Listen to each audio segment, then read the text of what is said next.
በስመ አብ ወወልድ ወመንፈስ ቅዱስ አሐዱ አምላክ አሜን።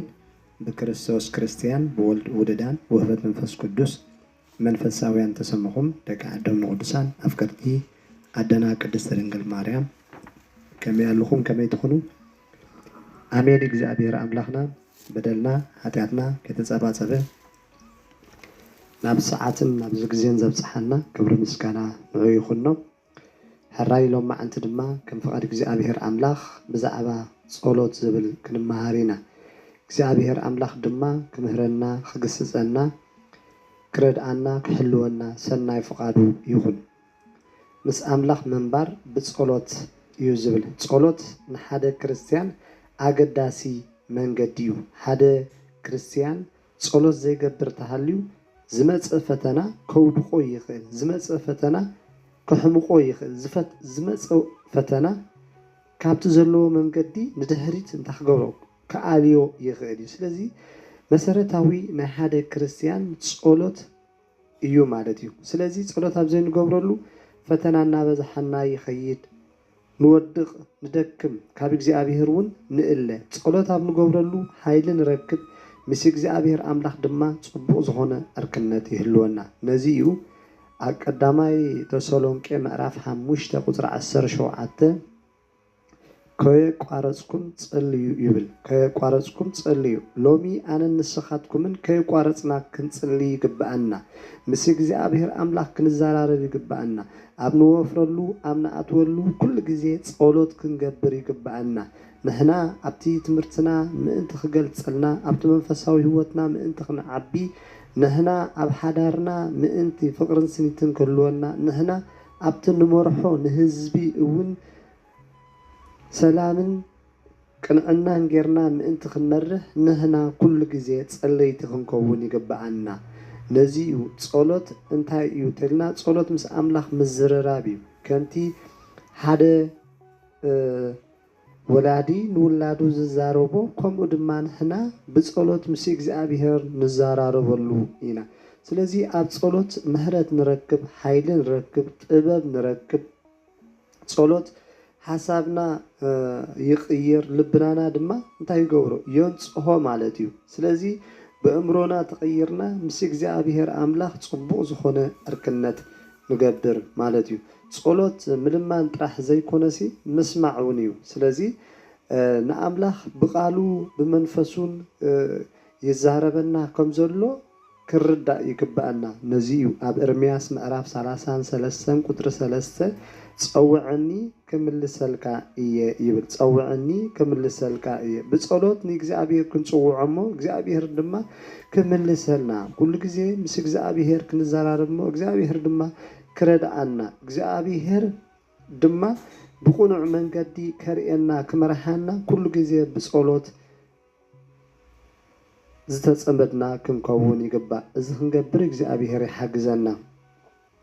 ስለምንታይ ጸሎት አገዳሲ ኮይኑ ተልና፣ ጸሎት ምስ አምላኽ የቅርበና ማለት እዩ። ምስ አምላኽ ታይገብረና የሕብረና፣ ሓደ ይገብረና። ነዚ እዩ ኣብ ያዕቆብ 4:8 ናብ አምላኽ ቁረቡ ንሱ ድማ ናባኻትኩም ይቀርብ ይብለና። ስለዚ ንሕና ኣብቲ ጸሎት እንገብረሉ ምስ አምላኽ ንቀርብ፣ ናብ አምላኽ ንዕረቕ፣ ምስ አምላኽ ሰላም ይህልወና። ኣብቲ ጸሎት ዘይንገብረሉ ድማ በንጻሩ ንኸውን ማለት እዩ። ካብ አምላኽ እንታይ ንገብር ንርሕቕ ማለት እዩ። ንሕና ብሓሳብናን ብድሌትናን እንኸይድ ሰባት ንኸውን፣ ናብ ሓጢአት ድማ ንወድቕ፣ ብዝመጽእ ፈተና ድማ ተዓንቂፍና እንድሕሪት ንምለስ። ስለዚ ተርኢና ብዙሓት ቅዱሳን ኣቦታትና ንባዕሎምን ንህዝብን ዝረድኡ ብጸሎት ብዙሓት ኣለዉ። ከምኡ ኣደና ሃና ጸሎት ጌራ ውላድ ንኽትወሃብ ዝጸለየት እሞ ውላድ እውን ከም ዝተዋሃበት ኣብ ቀዳማይ ሳሙኤል ካብ ምዕራፍ 1 ካብ 10 እስካብ 20 ዘሎ ተርኢናዮ። እቲ ታሪክ ንሱ ኣደና ሃና ድማ ብጸሎት ንእግዚአብሔር ከም ዝለመነት እሞ ውላድ ንክህባ፣ ንሳ ድማ መኻን ከም ዝነበረት እግዚአብሔር አምላኽ ድማ ድሕሪ ግዜ ድማ ሳሙኤል ዝበሃል ከም ዝሃባ ኢና ንርኢ።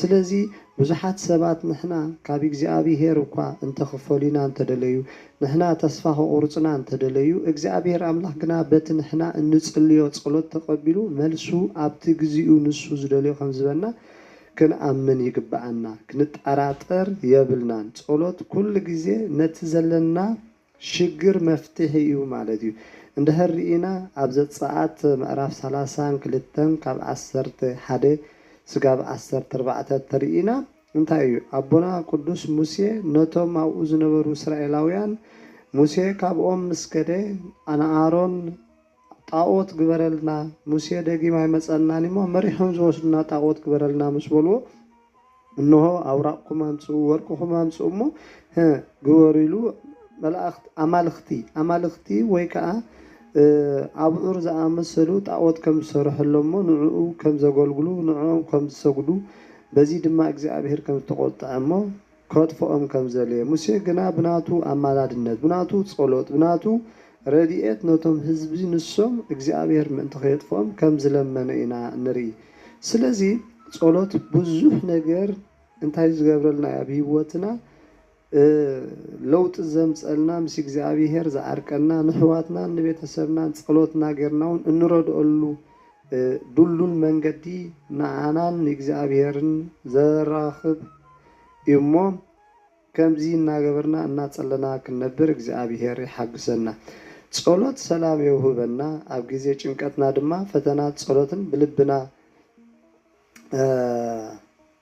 ካብ ጭንቀት ድማ እንታይ ገብረና የጋላግለና ማለት እዩ ጸሎት ሰላም ይውህበና ከም ድማ ኣብ ጊዜ ጭንቀትና ፈተና እንተበዝሕና እኳ ሰላም ይውህበና እዩ ኣብ ፊልጵስ ምዕራፍ 4 ካብ 6 ስጋብ 7 ከምዚ ይብል ድሌትኩም ዘበለሲ ብጸሎትን ልመናን ምሰናይ ምስጋና ኣብ ኣምላኽ ይፈለጥ እምበር ብገለ ኣይትጨነቁ ይብለና ስለዚ ካብ ጭንቀት እውን ተገብረና የጋላግለና እዩ ጸሎት እንገብር ሰባት ኮይና ካብ ጭንቀት ንርሕቅ ካብ ባእሲ ካብ ተንኮል ካብ ክፉእ ምግባር ካብ ኩሉ ነገራት እንታይ ኢና ንርሕቅ ኢና ስለዚ ጸሎት ንዓና ንክርስቲያን ኣገዳሲ እዩ ኩሉ ግዜ ኣብ ናኣትወሉ እንወፀሉ ክንጽሊ ይግባአና እንታይ ዝመጸና ፈተነ ስለዘይንፈልጦ ከምቲ ቅዱሳን ኣቦታትና ብጸሎት ተጸሚዶም ዝነብሩ ነበሩ ንሕና ድማ ብጸሎት ተጸሚድና ጊዜ ንጸሎት ክንህብ ይግባአና ክንህከ ይግባአናን ኣብ ዘይጠቅም ጊዜና ክንሕልፎ ኣይግባአናን ኣብ ዝተፈላለዩ ማስ ሜድያታት ድማ ጊዜና ሉስ ወይ ከዓ ክንሕልፎ ኣይግባአናን ኣነ ንስኻትኩምን ከም ለባማት ነቲ ጊዜ እዚ ክንጥቀመሉ ይግባአና እዚ ክንገብር እግዚአብሔር ሓግዘና ጸሎት ሓይሊ ይህበና ሓይሊ ከም ንረክብ ይገብረና ኣብ ኢሳያስ ምዕራፍ 4 ቁጥር 31 እቶም እግዚአብሔር ዝጽበዩ ግና ሓይሎም ይሕደስ ይብል እቶም ንእግዚአብሔር ብጸሎት ዝጽልዩ ሓይሎም ይሕደስ እቶም ንእግዚአብሔር ዝጽበዩ ሓይሎም ይሕደስ ሎሚ ኣነ ንስኻትኩምን ኣብ እግዚአብሔር ተጸቢና ንእግዚአብሔር ብጸሎት ተለሚናዮ ሓይልና እናተሐደሰ ንሕና ፍሉያት ሰባት ኢና ንኸውን ስለዚ ኩሉ ግዜ ጸሎት ክንጽሊ ይግባአና ክርስቶስ ኩሉ ግዜ ነቲ ክጅምሮ ዝደለየ ብጸሎት ዝጅምሮ ነይሩ ኣብቲ ብስጋ ኣብ ተገለጸሉ ኩሉ ዝጅምሮ ዝነበረ ዋላ እኳ ናብ ቤት ጸሎት ከኣቱ ከሎ ንኩሉ ብጸሎት ይጅምሮ ዝነበረ ቅዱሳን መጻሕፍቲ ይነግረና ኣብ ጊዜ ስራሕ ኣብ ጊዜ ፈተና ኣብ ጊዜ ስቃይ ይጽሊ ከም ዝነበረ ኢና ዝርዳእና ሎሚ ኣነ ንስኻትኩም ድማ ኩሉ ዝመጸና ሽግር ብጸሎት ክንነቅሕ ይግባአና ኣብ ሉቃስ 15 ፍቅዲ 16 ንሱ ድማ ናብ ምድረ በዳ እናኸደ ይጽሊ ነበረ ይብለና መን እዩ ጎይታናን ኣምላኽናን መድሓኒናን ኢየሱስ ክርስቶስ ሎሚ ድማ ኣነ ንስኻትኩምን ኣብ ኩሉ ቦታ እንኾዶ ብጸሎት ትጉሃት ክንከውን እግዚአብሔር ሓግዘና ኣብ ህይወትና ጸሎት ኣገዳሲ እዩ ማለት እዩ ኣብ ህይወትና ጸሎት ኣገዳሲ እዩ ስለዚ ኣብ ህይወትና ጸሎት ኣገዳሲ ስለዝኾነ ከመይ ንግበር ተባሂልና ዕለታዊ ጊዜ ጸሎት ክንምድብ ይግባአና ኣብ ቅድሚ ስራሕና ምኻድና ቅድሚ ምድቃስና ብእምነት ክንጽሊ ይግባአና እግዚአብሔር ኣምላኽ በቲ ጸለናዮ መልሲ ከም ዝበልና ሚእቲ ካብ ሚእቲ ተኣሚንና ክንጽሊ ይግባአና ከምኡ ድማ ኣብ ግዜና ኣብ ገዛና ኩሉ ግዜ ናይ ጸሎት ቦታን ሰዓትን ክህልወና ይግብኦ ነዚ ኣብ ማቴዎስ ምዕራፍ 6 ፍቅዲ 6 ማዕጾ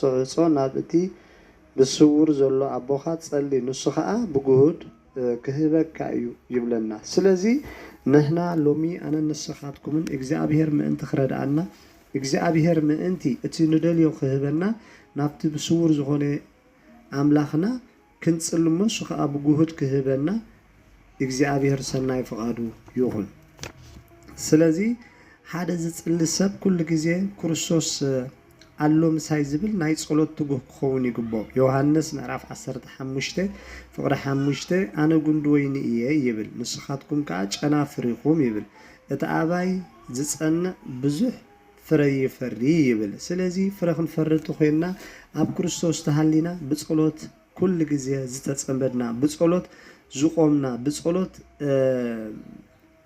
زحيلنا كنكون يجبأنا نزيو أب إفسون معرف شديشة قطر 10 شومنته كل ساعة بخلو صلوت المنان بمنفس قدوس تجورو صليو نابله ينقرنا مالتي سلازي بمنفس قدوس تقانينا كل جزء كنتصلي إجزابيهر يحجزنا دليتنا زبله إجزابيهر كهبنا دما بصلوتنا كلهم منوز جبأنا إجزابيهر وهابي إجزابيهر روح محاري لقاسيو سلازي نحنا ندليو የእግዚአብሔር ብልብና ክንልምኖ ይግባአና ማቴዎስ 7:7 ለምኑ ኩሃበኩም ኳሕኩሑ ክፈተልኩም ይብለና ስለዚህ ክንለምን እግዚአብሔር ድማ ክንጽውዖ እግዚአብሔር ይሐግዘና ሰማሃርናዮ ትምህርቲ 30-60 ፍረኹም ፈረሉ እግዚአብሔር ይሐግዘና በረከትና ያደና ቅድስት ማርያም ናይ ኩሎም ቅዱሳን መላእክቲ ቅዱሳን ነቢያት ቅዱሳን ሐዋርያት ድማ ጸሎት በረከት ምስኩልናትና ይሁን እግዚአብሔር አምላክ